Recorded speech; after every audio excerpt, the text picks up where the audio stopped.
Hello, everybody. Thank you. Please, everybody have a seat. Well, good afternoon, everybody. Welcome to the White House.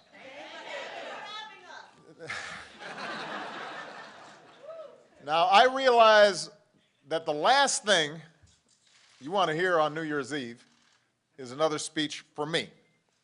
But I do need to talk about the progress that's being made in Congress today.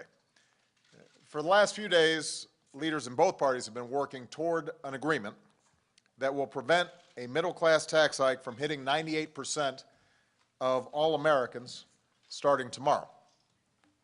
Preventing that tax hike has been my top priority, because the last thing folks like the folks up here on this stage can afford right now is to pay an extra $2,000 in taxes next year.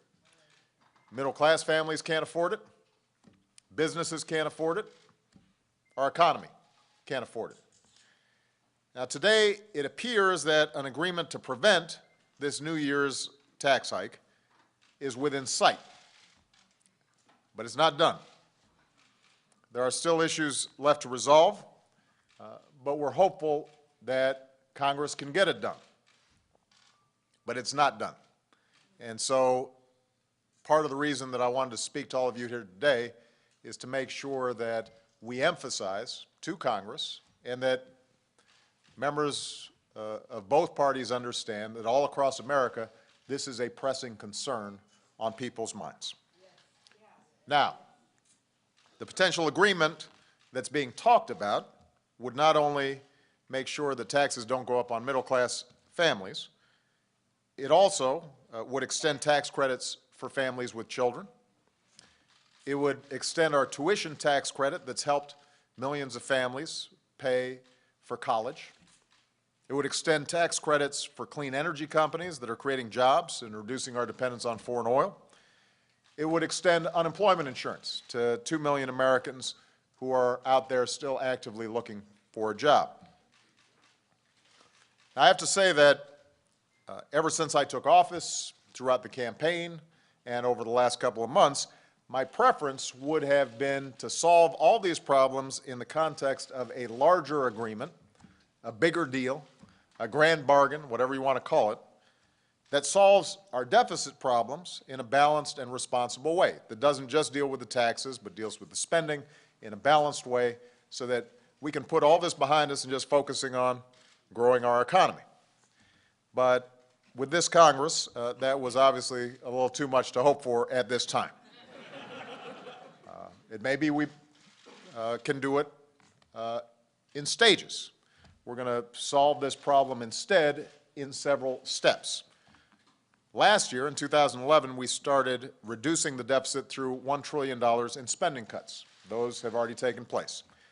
The agreement being worked on right now would further reduce the deficit by asking the wealthiest 2% of Americans to pay higher taxes for the first time in 2 decades. So that would add additional hundreds of billions of dollars to deficit reduction. So that's progress, but we're going to need to do more. You know, keep in mind that just last month, Republicans in Congress said they would never agree to raise tax rates on the wealthiest Americans. Obviously, the agreement that's currently being discussed would raise those rates and raise them permanently. Now, but keep in mind, we're going to still have more work to do. We still have deficits that have to be dealt with. We're still going to have to think about how we put our economy on a long-term trajectory of growth, how we continue to make investments in things like education, things like infrastructure that help our economy grow. And keep in mind that the threat of tax hikes going up is only one part of this so-called fiscal cliff that everybody's been talking about. What we also have facing us starting tomorrow are automatic spending cuts that are scheduled to go into effect. And keep in mind that some of these spending cuts that Congress has said will automatically go into effect have an impact on our Defense Department, but they also have an impact on things like Head Start. And so there are some programs that are scheduled to be cut that we're using an axe instead of a scalpel. May not always be the smartest cuts. And so that is a piece of business that still has to be taken care of. And I want to make clear that any agreement we have to deal with these automatic spending cuts that are being threatened for next month, those also have to be balanced. Because remember, my principle has always been, let's do things in a balanced, responsible way. And that means that revenues have to be part of the equation in turning off the sequester, in eliminating these automatic spending cuts, as well as spending cuts. Now, the same is true for any future deficit agreement. Obviously, we're going to have to do more to reduce our debt and our deficit. I'm willing to do more, but it's going to have to be balanced. We're going to have to do it in a balanced, responsible way. For example, I'm willing to reduce our government's Medicare bills by finding new ways to reduce the cost of health care in this country. That's something that we all should agree on. You know, we want to make sure that Medicare is there for future generations. But the current trajectory of health care costs is going up so high, we've got to find ways to make sure that it's sustainable.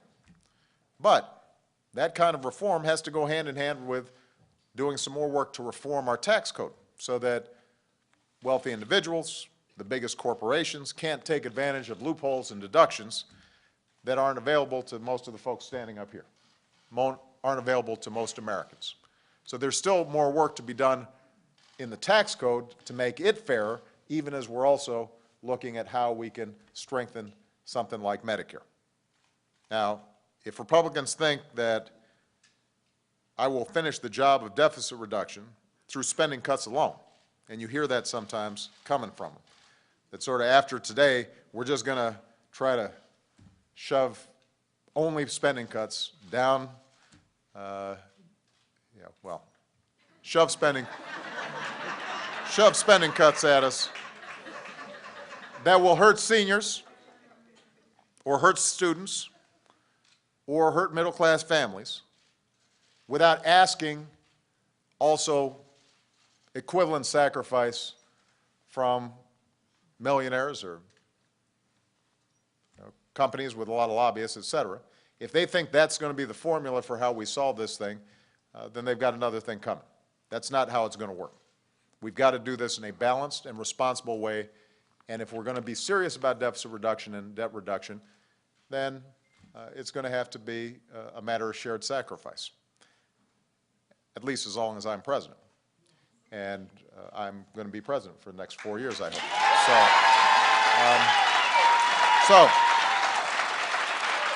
Anyway, for now, our most immediate priority is to stop taxes going up for middle-class families starting tomorrow. I think that is a modest goal that we can accomplish. Democrats and Republicans in Congress have to get this done, but they're not there yet. They are close, but they're not there yet. And one thing we can count on with respect to this Congress is that if there's even 1 second left before you have to do what you're supposed to do, they will use that last second. So, as of this point, it looks like I'm going to be spending New Year's here in D.C. Y'all are going to be hanging out in D.C. too, right? I can come to your house? Is that what you're saying? I don't want to spoil the party. But the people who are with me here today, the people who are watching at home, they need our leaders in Congress to succeed. They need us to all stay focused on them, not on politics, not on special interests. They need to be focused on families, students, grandmas, folks who are out there working really, really hard and are just looking for a fair shot and some reward for that hard work. They expect our leaders to succeed on their behalf. So do I. And so keep the pressure on over the next 12 hours or so. Let's see if we can get this thing done. And I thank you all. And if I don't see you, if I don't show up at your house, I want to wish everybody a Happy New Year. Thank you very much. All right.